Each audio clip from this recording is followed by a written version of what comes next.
Hello po mga kabayan, kamusta po kayo? Sana po nasa maayos po kayong kalagayan. Si Kamanong po, nagbabalik po muli at tayo po ay magsama-sama magkomentuhan dito po sa Tambayan Makabayan. Mag-umpisa na po tayo. Komentuhan po natin, ito pong trending na po ito sa social media at talagang pinag-uusapan na po mga kababayan. Dahil po si Representative Terry Ridon ay talagang sigurado na po mga kababayan. Sigurado na daw po siya na mako-convict o may impeach nila ang ating Vice President Sara Duterte. Ito po mga kababayan, ang pinag-uusapan po sa social media at komentuhan po natin. Ito po ang kumakalat sa social media, mga kababayan. Ayon daw po kay Ridon, iginit na malaki ang tsansa makonvict si BP Sara. Malaki po ang tsansa. Representative Terry Ridon. Malaki daw po ang tsansa. Ridon, iginiit na malaki ang tsansa makonvict o ma-impeach nila si BP Sara. Malaki po ang tsansa ayon kay Terry Ridon, mga kababayan. Yan po mga kababayan, talagang puspusan na po. Puspusan na po ang ginagawa po nila, mga kababayan, para po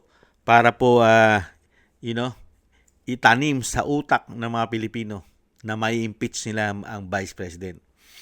Hindi po ba? Dahil nga po, kailangan nilang doktrinahan ng mga Pilipino na lahat ng ginagawa nila ay tama at hindi mali. Kaya makukonvict nila o may impeach nila ang Vice President. Yan po yung mga yung mind conditioning. Ginagawa po tayo ng mga mind conditioning ng mga taong ito eh. Kinukondisyon ang utak natin para po maniwala tayo sa mga hangarin nila, mga kababayan. Dahil nga po takot po sila maging presidente ang isang Duterte. Dahil mga kababayan, kahit ito pong si Ridon, yung pong kanyang Ako Bicol Party List, hindi po ba, ay nasasangkot din po sa maanumalyang korupsyon ng flood control. Ayon po kay Cabral Files na pinasabog po ni Congressman Libiste. At siyempre po, hindi naman po papayag ang Vice President na hindi po ma-audit ang kanilang mga opisina. Dahil ang Vice President ay dinala nila sa kung ano-anong audit ang Office of the Vice President. Kesyo inaudit nila ang confidential fund, inaudit nila ang DepEd, ino-audit nila ang budget. Sa tingin ninyo, ang Vice President, pagka siya ay naging presidente, si Inday, yung ginagawa sa kanya na puro audit, sa tingin nyo itong mga congressman hindi kaya niya ipa-audit ito? Grabe po ang mga MOOE nito. Yung mga kanilang mga extra expenses. Hindi po ba? Yung kanilang mga bonuses. Liquidation by certification lamang. Walang resibo. Hindi po ba napakasarap i-audit? Billion yan. At napakasarap din po i-audit yung ginawa pong impeachment sa Vice President. Saan nila kinuha ang pera? Yung sinasabi ni Senadora Amy Marcos. 20 million bonus. Meron pang 5 million. Meron pang every month na 3 million daw. Napakalalaking pera. At bibigyan pa ang kanilang mga distrito ng napakalaking daan-daang milyon. Bumoto ka lang ng impeachment. Kaya nga napakaraming bumoto ng impeachment eh. 200 plus. 25 lang yata. Kung hindi nakakamali yung lingkod. 25 lang ang hindi bumoto sa impeachment. Yung 200 plus bumoto. Dahil sa laki ng pakinabang. Hindi po ba matatakot sila maging presidente si BP? Dahil sa ginawa nila? Ginawa nilang gatasan ng mga Pilipino? Pera-pera? Walang ginawang serbisyo sa taong bayan kung hindi mamulitik at magnakaw? Hindi kaya Ridon?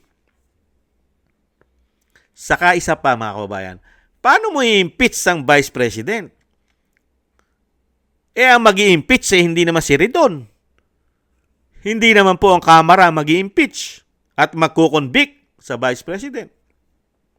Hindi po ba Senado? Ilan po ba ang kailangan nakakampi ni Ridon sa Senado? Ilan ang kailangan niya kakampi? Hindi po ba hindi bababa sa 16?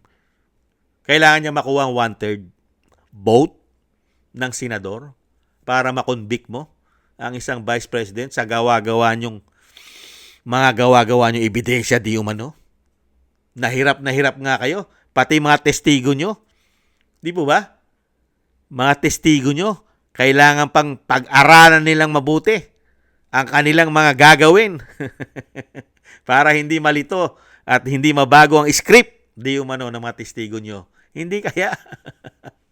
At paano mo may impeach ang Vice President sa Senado? Napalitan ng liderato. Lalo-lalo na kung walang maghuhudas doon sa 13. Doon po sa 13 na majority ngayon at nahandun po sa pangunguna po ni Senate President Cayetano at nahandun po yung mga abogado na si Senator Marcoleta, si Senator Pia Cayetano at si Senator Cayetano, ang Senate President. Mga abogado po yan. Hindi po ba? At 13 po yan. Paano mo ma-impeach ang Vice President? Kung itong 13 na ito ay naniniwala na pinupolitikan nyo lang ang Vice President para lang mapabagsak at hindi kayo managot sa mga ginawa nyo na mahigit 3 taon na pagnanakaw at tuloy-tuloy pa yatang pagnanakaw. Di umano. Hindi ba? Kulang na kulang kayo sa numero. Hindi po ba? Kulang na kulang po ang mga maleta guys o maleta gang sa Senado. Kulang na kulang sa numero. Kailangan po nila 16. 11 lang po nasa minority. Ilan pa po ang kukunin nila maghuhudas para maging 16 yung 11? Mga kababayan, ilan pa po ang kukunin nila?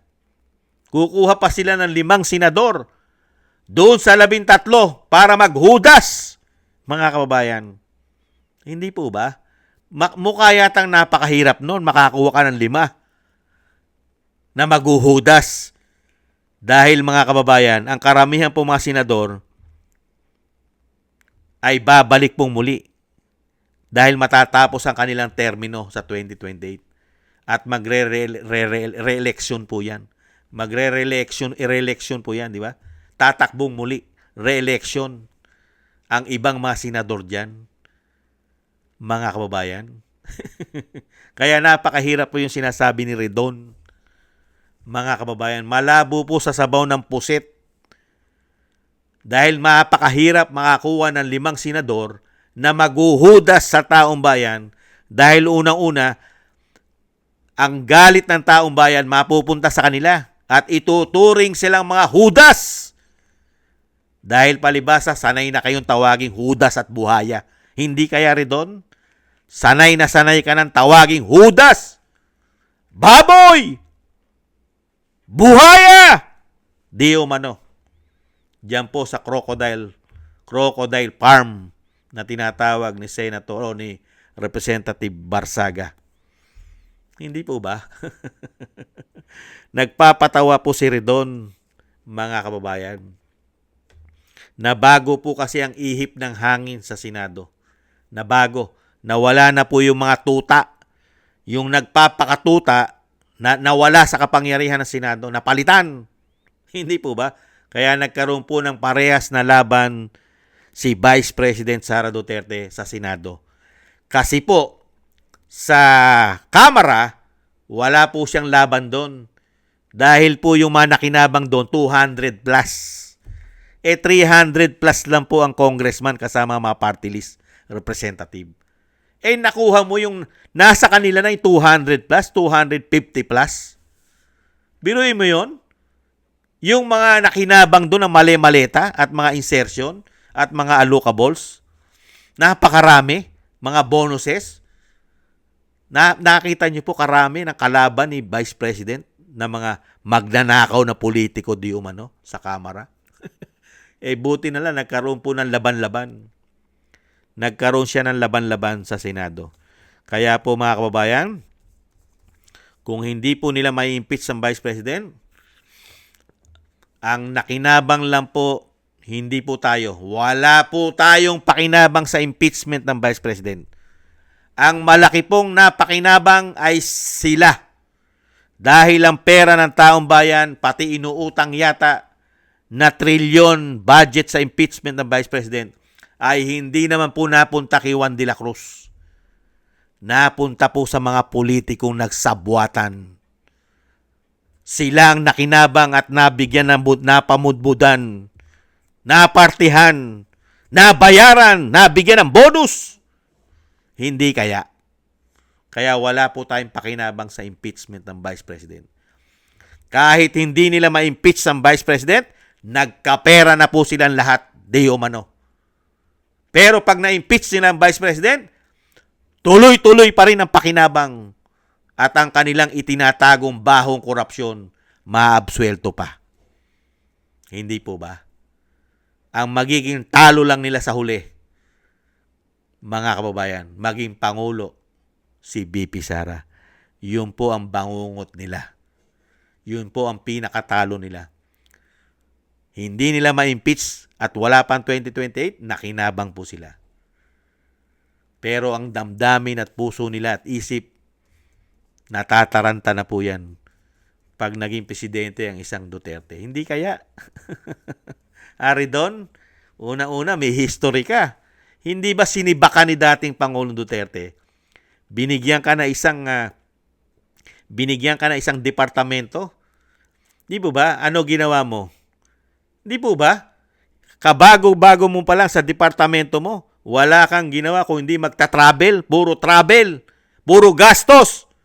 Nasilip ka ni dating Pangulong Duterte. Grabe kang magwaldas ng pera ng taong bayan. Hindi ba siniba ka? Ngayon, ano ang performance mo sa Kongreso? Di po ba? Sanay na sanay ka pagdating sa pera. Maniniwala ba kami na hindi ka rin nagpapasasa ng pera ngayon diyan sa Kongreso, sa House of Representatives? Paniniwalain mo ba kami na hindi ka nagkakamal ng pera? Redon? Maniniwala ba kami?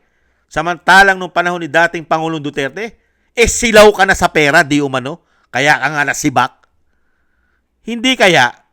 Ngayon pa, na maluwag at kailangan ng kakampi ng tinatawag na presidente na bangag ng kanyang ate. Kailangan ng maraming kakampi.